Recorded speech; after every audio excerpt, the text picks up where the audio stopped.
ठीक है, चलिए शुरू करते हैं फिर। टॉपिक हमारा देखिए,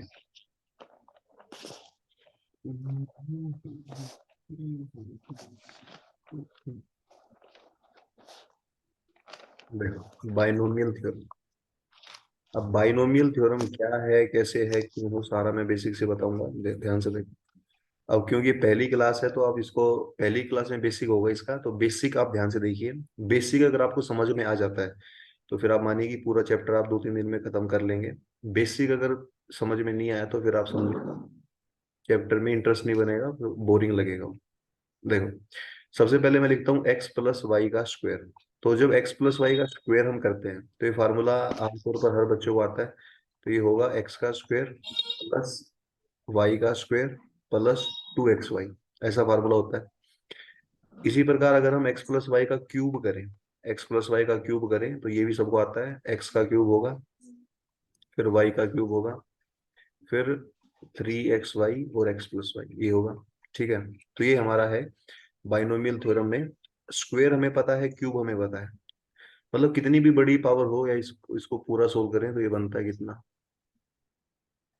ये बनेगा 3x² y और 3xy²।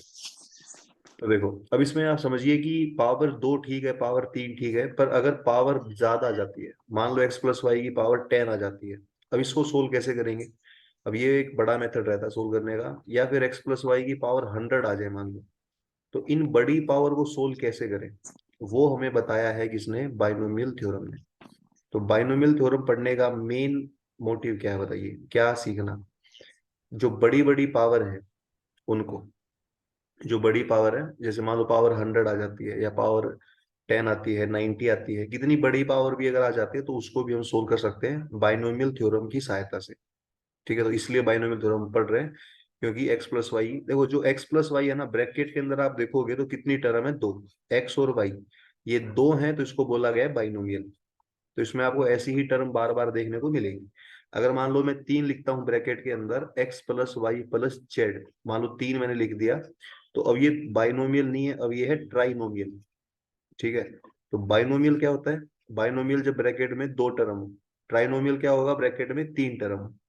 ठीक है, तो बाइनोमियल थ्योरम चैप्टर का नाम है, तो हम ज्यादातर पढ़ेंगे एक्स प्लस वाई, अंदर दो ही चीज होगी। ठीक है, अब आप समझो बात को, एक बात यहाँ आप नोट करें कि जैसे मान लो एक्स प्लस वाई था, एक्स प्लस वाई को जब सोल्व किया यहाँ पर, और टोटल टर्म कितनी आई आप एक बार देखिए। एक्स प्लस वाई को सोल्व करने पर टोटल टर्म कितनी दिख रही है आपको, आप टोटल देखेंगे एक दो तीन, तो टोटल टर्म आई है तीन। अगले को देखिए, पावर इसमें तीन थी तो इसमें टर्म आप देखेंगे तो कितनी आएंगी, चार। ठीक है, आप काउंट करेंगे टर्म दिख रही है चार। यानी एक बात आप यहां से देख सकते हैं कि जितनी भी पावर होगी एक्स प्लस वाई की, उससे एक ज्यादा यहाँ पर टर्म आएगी, उससे एक ज्यादा। मतलब पावर अगर टू है तो टर्म कितनी आएंगी, तीन। पावर अगर तीन है तो टर्म कितनी आएंगी, चार, मतलब एक ज्यादा आती है। तो एक्स प्लस वाई की पावर अगर 10 है तो आप ये जरूर कह सकते हैं कि जब इसको सोल्व करेंगे तो टर्म कितनी आएंगी, 11, 11 टर्म होंगी। या फिर पावर अगर 100 है तो टर्म कितनी आएंगी, 101 आएंगी। ठीक है, मतलब एक्स प्लस वाई को जब सोल्व करेंगे 100 पावर को, तो जब सोल्व करने पर टर्म क्या क्या आएंगी वो तो हम बाद में देखेंगे, पर आएंगी कितनी वो हम देख सकते हैं। कितनी आती है बताइए, अगर 100 है तो 101 आती है, मतलब एक ज्यादा आती है। ठीक है, तो ये है बाइनोमियल थ्योरम। क्यों हम पढ़ रहे हैं, एक्स प्लस वाई की बड़ी पावर सोल्व करने के लिए। और बड़ी पावर सोल्व करेंगे तो एक ज्यादा उसकी पावर से टर्म आती है। अब मैं आपको सिखाता हूँ टर्म निकालना। जैसे मान लो एक्स प्लस वाई की पावर 100 है, तो इसको सोल्व करेंगे तो टर्म तो 101 आएगी। अब उस 101 में अगर कोई आपसे पूछता है कि 90th टर्म क्या होगी, 90वीं टर्म क्या होगी, तो हम कैसे बताएं। मतलब कोई भी टर्म पूछ सकता है, 27वीं टर्म क्या होगी। तो इस तरह की अगर कोई टर्म पूछता है आपसे तो वो हम निकाल सकते हैं। ठीक है, मतलब कोई भी टर्म 101 में, 101 सारी तो टर्म नहीं लिखेंगे 101 की 101, लेकिन कुछ टर्म हम बता सकते हैं कि ऐसा ऐसा ये है। बताइए, चलें फिर आगे चले। यहाँ तक कुछ डाउट है तो मुझे एक बार बता दो, सब समझ में आ रहा है तो भी आप बता देगी सर आ रहा है समझ में, आगे पढ़ाइए। बताइए, कुछ डाउट है तो आप डाउट जरूर लीजिए। मतलब ऐसा ना हो कि मैं पढ़ाता चला जाऊं और आपको जो है समझ में ना आए। बताइए।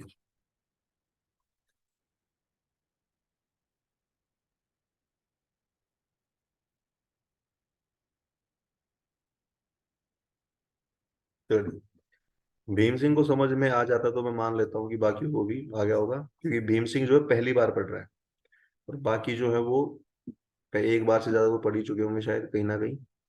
तो भीम सिंह को अगर समझ में आ जाता तो बेटर है। देखिए,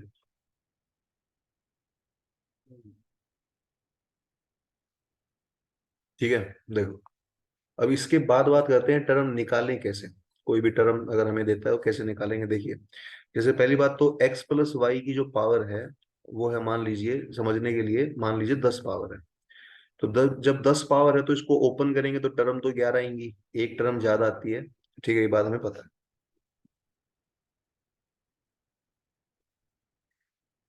ठीक है, टर्म कितनी आएंगी, एक ज्यादा आएगी, 11 टर्म आएंगी। अब इसमें समझिए, जैसे टर्म निकालेंगे कैसे इसकी, देखो, एक इसकी टर्म निकालने का एक बेसिक फार्मूला है, वो फॉर्मूला जो है आपके पूरे चैप्टर में काम आएगा, तो फॉर्मूला आप ध्यान से सीखेंगे कि फॉर्मूला क्या है इस चैप्टर में, मतलब सबसे मेन फॉर्मूला वही है। तो आप लिखेंगे एक फॉर्मूला, जैसे देखो इसकी ना आपसे पूछ सकता है कि आप कोई इसकी पांचवी टर्म बताए, मतलब x प्लस वाई की पावर 10 है, ओपन करने पर टर्म तो 11 आएगी, उन 11 में कोई पांच भी पूछ सकता है, तो मैंने पांच लिख दिया। या कोई आपसे 10 भी पूछ सकता है, कोई भी टर्म पूछ सकता है, सातवीं आठवीं। तो इस टर्म आएंगी कैसे, तो उसका एक फॉर्मूला लिखिए आप। फॉर्मूला होता है, पहले लिखना आपने एन सी, आपने लिखना है एन सी आर। ठीक है, यहाँ भी लिखना है एन सी आर।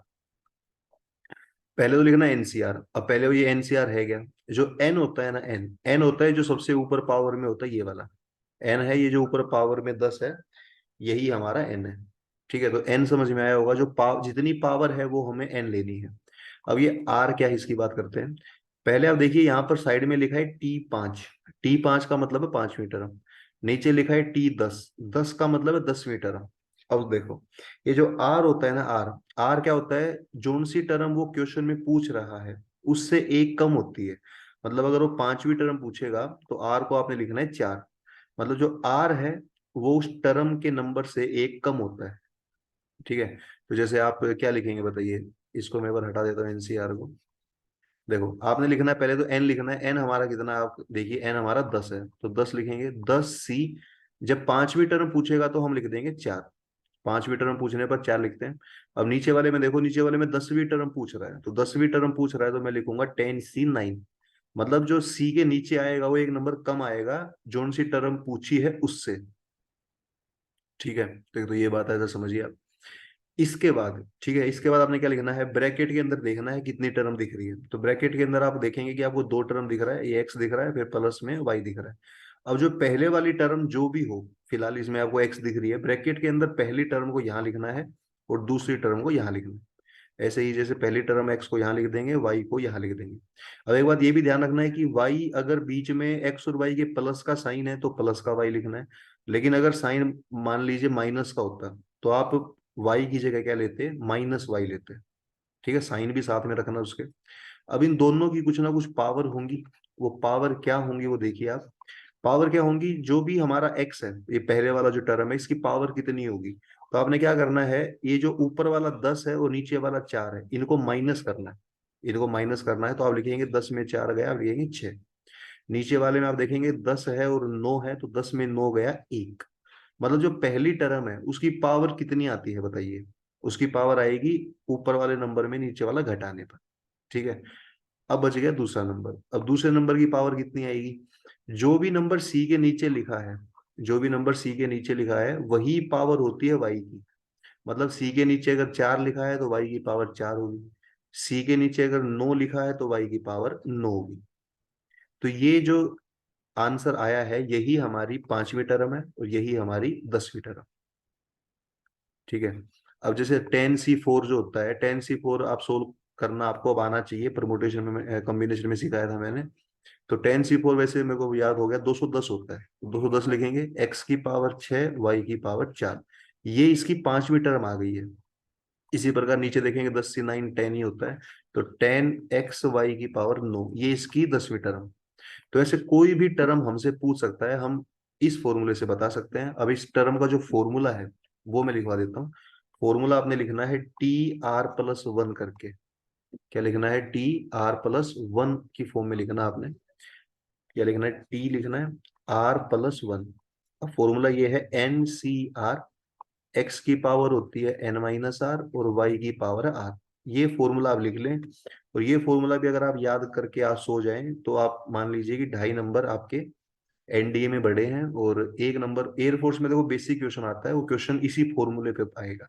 तो फॉर्मूला सीखने से एक क्वेश्चन आपका एयरफोर्स का भी आज पक्का हो सकता है।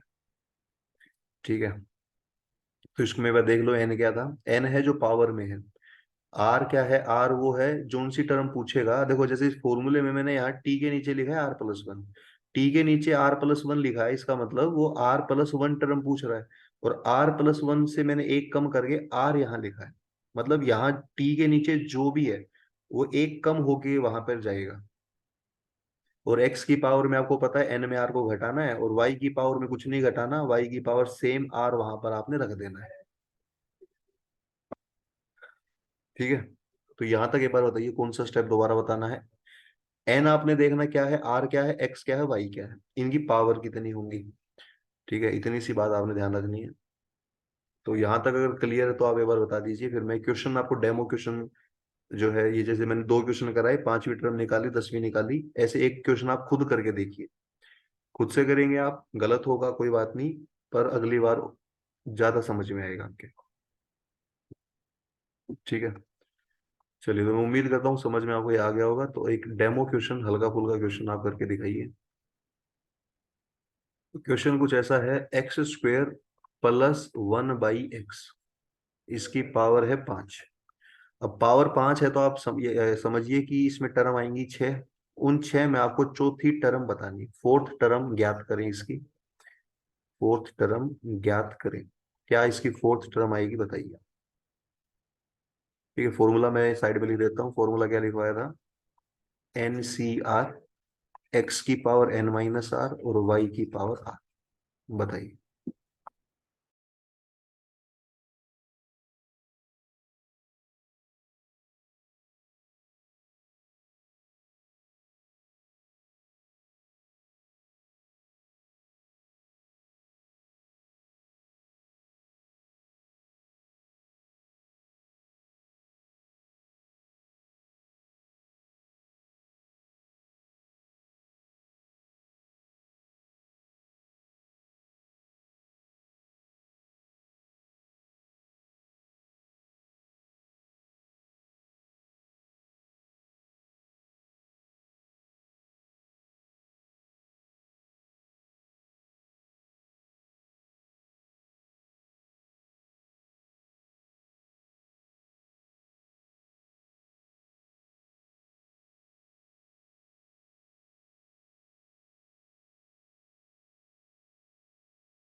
तो बताइए क्या आंसर बना इसका। देखो, इसको मैं कराता हूँ, आपने फिर ये और नो कमेंट करना है कि आपका सही है गलत है। देखो, आपने फोर्थ टर्म बतानी है, फार्मूला आपके सामने है, NCR।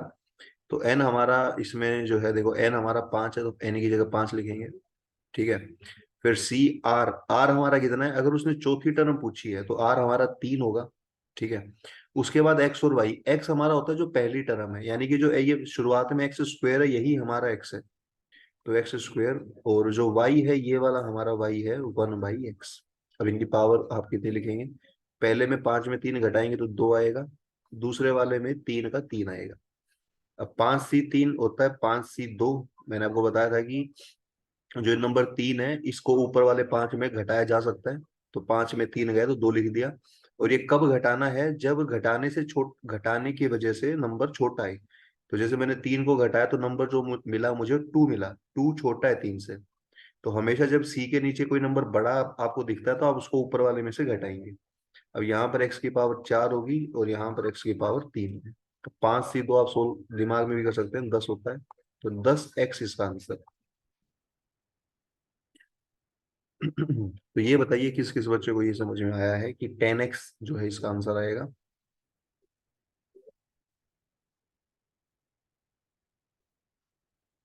ठीक है, 10x इसका आंसर है। किस किस का ये आंसर आया है वो कमेंट करे, और जिसने गलती कहीं करी है वो कमेंट करे कि सर मेरा ये गलत है, बोलकर बता सकते हैं। या फिर आप ये बताएंगे सर मेरा जिस टाइम में गलती ना समझ में आया वो मुझे कमेंट करेंगे, सर ये समझ नहीं आ रहा है।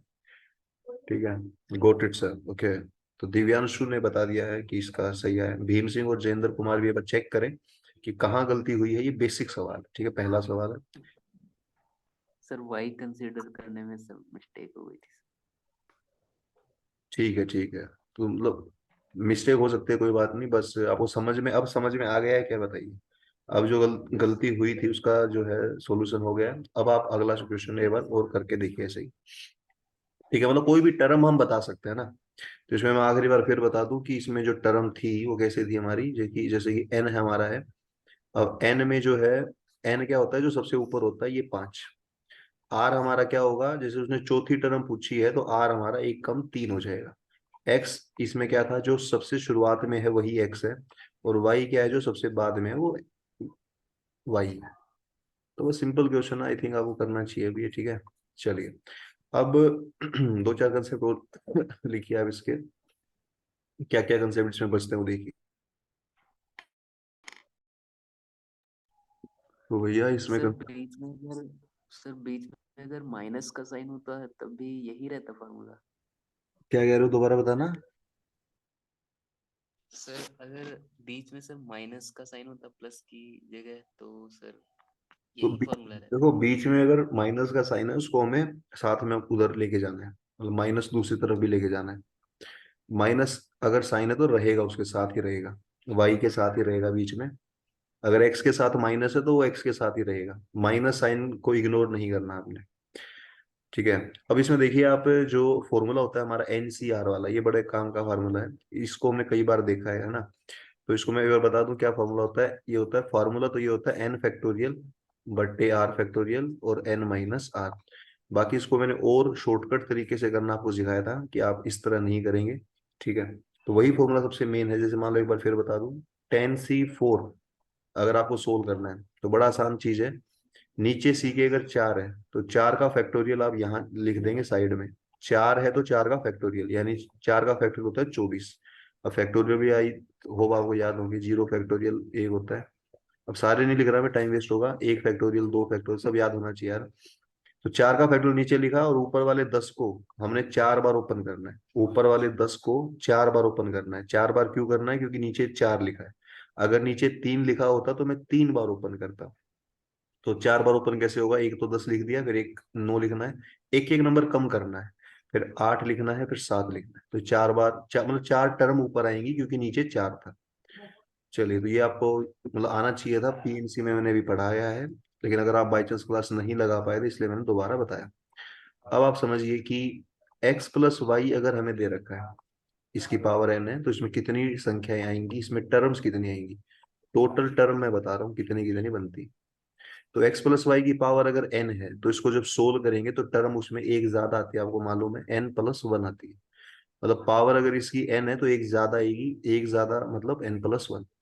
अब मैं आपको बताता हूँ कि अगर ये बाइनोमियल की बजाय ट्राइनोमियल हो जाए, मान लीजिए इस प्रकार x+y+z की पावर n है, इस प्रकार 3 टर्म अगर आ जाए, या 3 की बजाय मान लो कभी 4 आ जाए, तब हम क्वेश्चन कैसे करेंगे।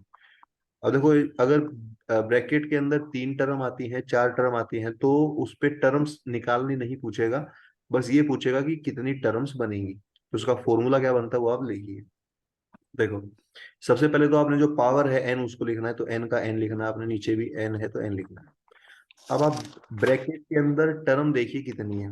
ब्रैकेट के अंदर आप दूसरे नंबर पे पाएंगे कि 3 टर्म है। 3 टर्म है तो इस n में 2 को जोड़ना है आपने।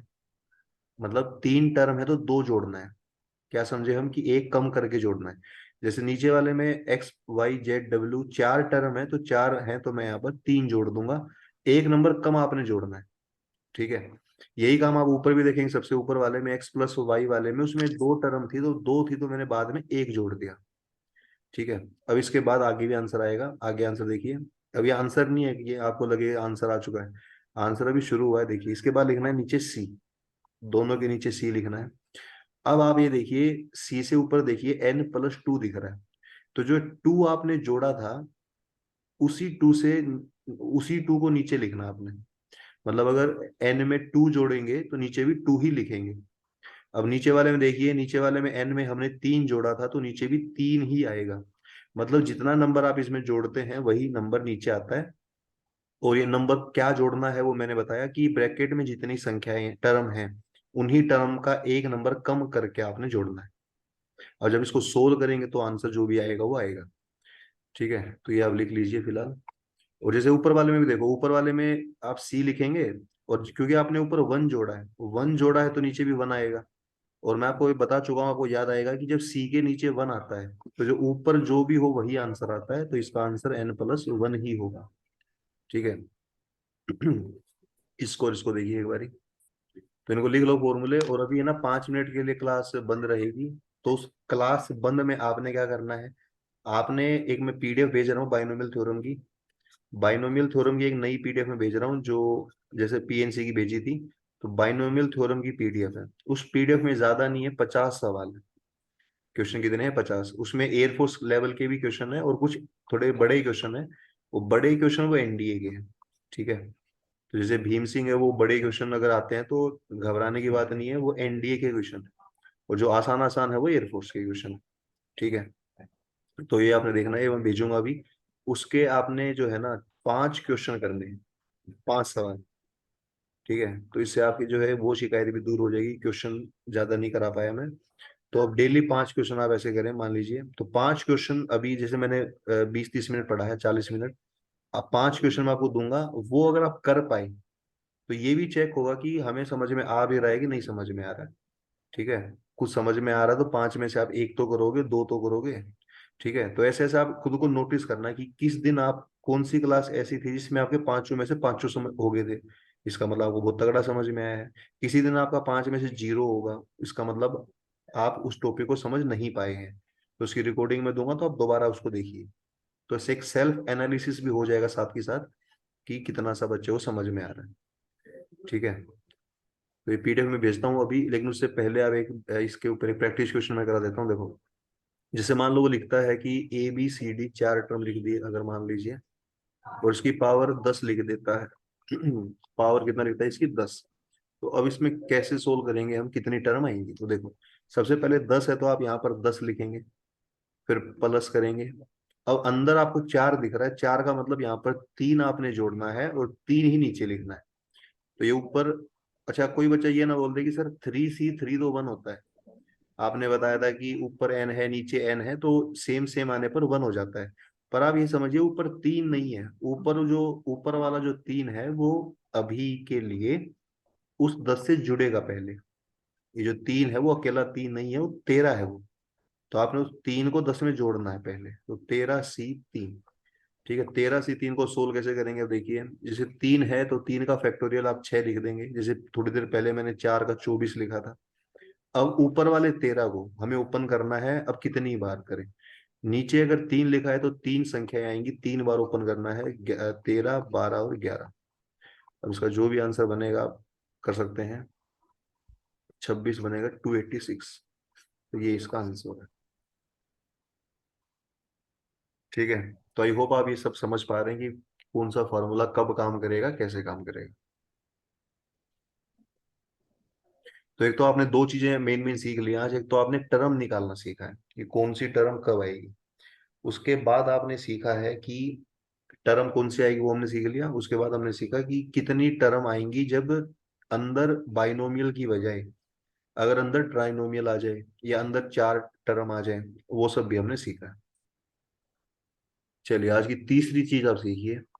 2 बातें सीख ली आपने, तीसरी बात आप लिखिए, आज की बात नंबर 3। किसी भी बाइनोमियल थ्योरम में, जैसे कि एक बात आप ये समझिए, मान लीजिए x+y है, x+y की पावर मान लीजिए कितनी है, 10 है। ठीक है, पावर कितनी है, 10 है। तो जब इसको सोल्व हम करेंगे तो सोल्व करने पर 11 टर्म हमें मिलेंगी। अब उन 11 टर्म्स के अंदर बीच में कौन सी टर्म आई है, कौन सी टर्म उन 11 के अंदर बीच में है, मिडल टर्म। तो अभी आपको सीखना है नंबर 3 बात आज की, मिडल टर्म क्या होती है, कैसे हम निकाल सकते हैं बाइनोमियल के अंदर। ठीक है, तो मिडिल टर्म का कंसेप्ट लिखिए, फॉर्मूला लिखना आपने बस। देखो, एक तो आपने देखना है जो ये पावर है ऊपर वाली x+y की पावर, इसको मानते हैं हम n। ठीक है, अब जो n है हमारा, यानी जो पावर है, वो एक बार तो हम केस लेंगे कि इवन हो सकती है, और एक बार हम केस लेंगे कि ओड हो सकती है।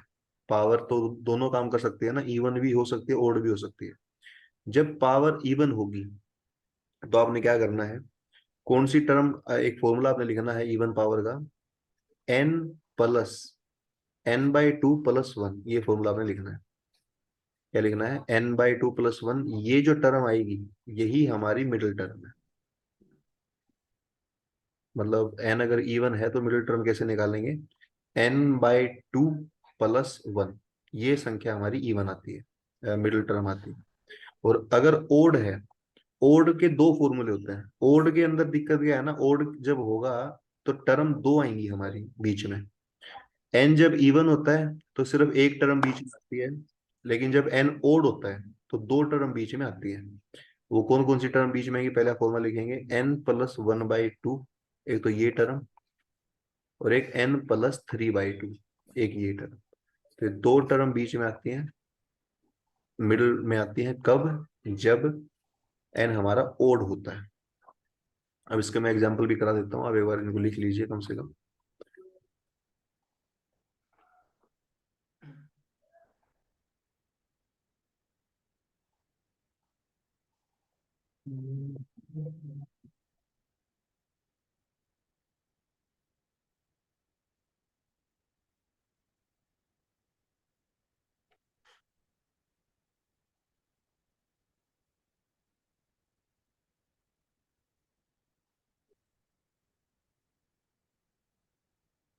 देखो इसके ऊपर क्वेश्चन देखो, जैसे मान लो एन हमारा अगर कभी 20 आ जाता है, एन हमारा क्या आता है 20, तो 20 आप समझेंगे कि पहली बात तो कि ये इवन है।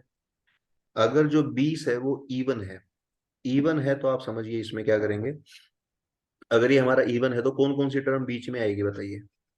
इवन होने पर कौन कौन सी टर्म बीच में आती है, तो आप इस इवन को जैसे एन का आधा कर देंगे और +1। अच्छा इसको देखो, मैं याद करने का तरीका बताता हूँ, जैसे मैंने कैसे याद कर रखा है। जैसे मान लो n20 है, तो आपको इसको दो से भाग करने के बारे में सोचना है। आप इसको याद करने का तरीका समझिए कि इसको दो से भाग करने के बारे में सोचना है।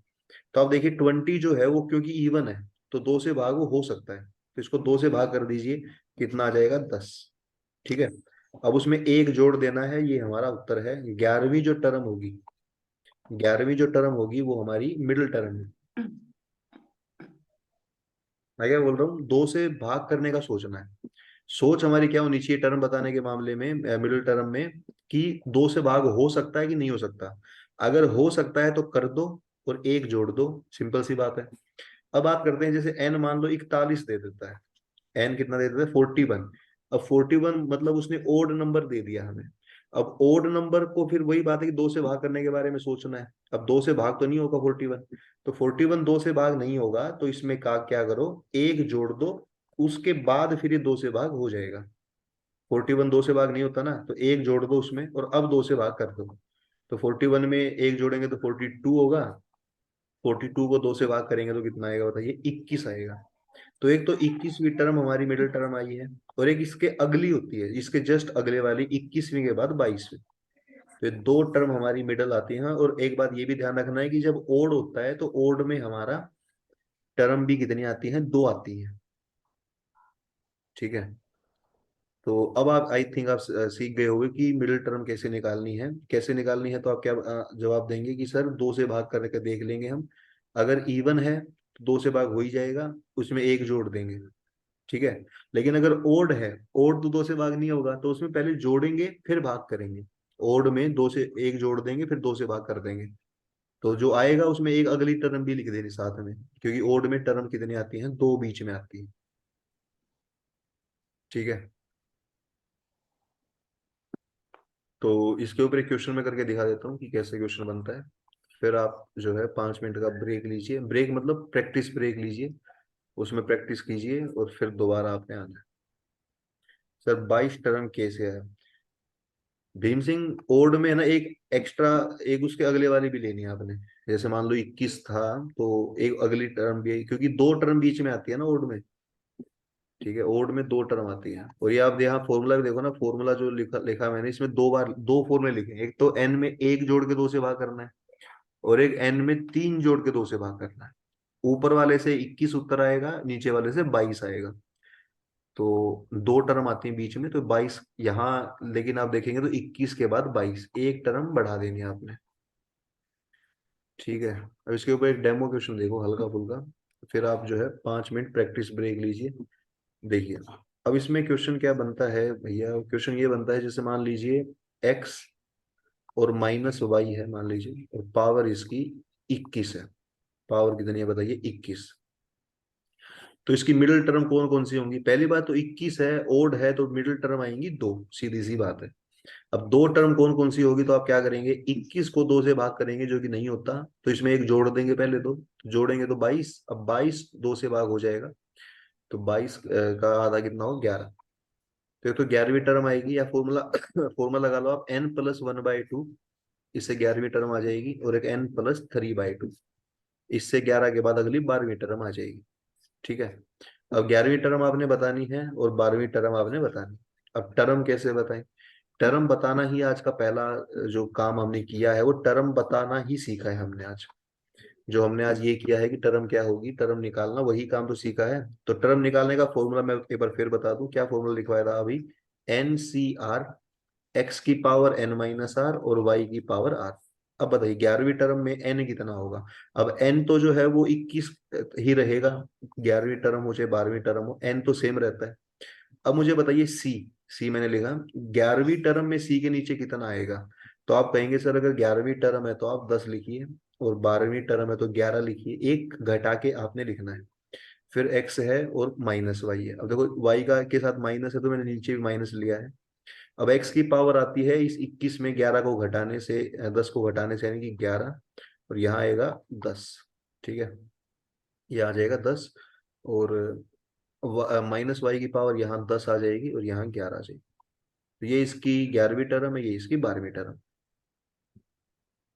ठीक है, तो इसको एक बार देख लीजिए, तो मिडिल टर्म होती कितनी है और निकालते कैसे हैं, वो आप सीख गए हैं पूरा। ठीक है,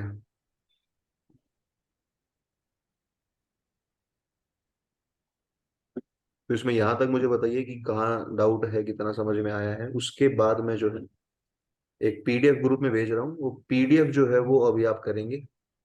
ठीक है, उस देखो जो पीडीएफ में भेज रहा हूँ उसी को पहली बात तो करना है हमें, और उसको आज से आप 5 क्वेश्चन के साथ शुरुआत करेंगे, उसकी 50 क्वेश्चन है उसमें, उसका सॉल्यूशन भी है, उसको मैं आपको सॉल्यूशन दे दूंगा, और सॉल्यूशन देख कर आप क्वेश्चन करना उसके, ना हो पाए तब। ठीक है, तो यहाँ तक क्लियर है, बताइए समझ में आ गया, या कोई स्टेप रिपीट करना है कि सर 11 कैसे आया, 12 कैसे आया, रिपीट करना है तो बताइए।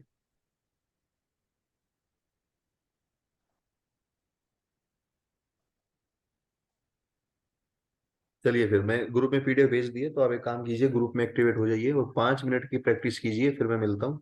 ठीक है, उन पांचों के सॉल्यूशन मैं बताऊंगा, और देखेंगे कि कुछ समझ में भी आ रहा है कि नहीं आ रहा है। ठीक है, चलिए 5 मिनट में ग्रुप में एक्टिवेट हो जाइए, आप मैसेज करता हूँ।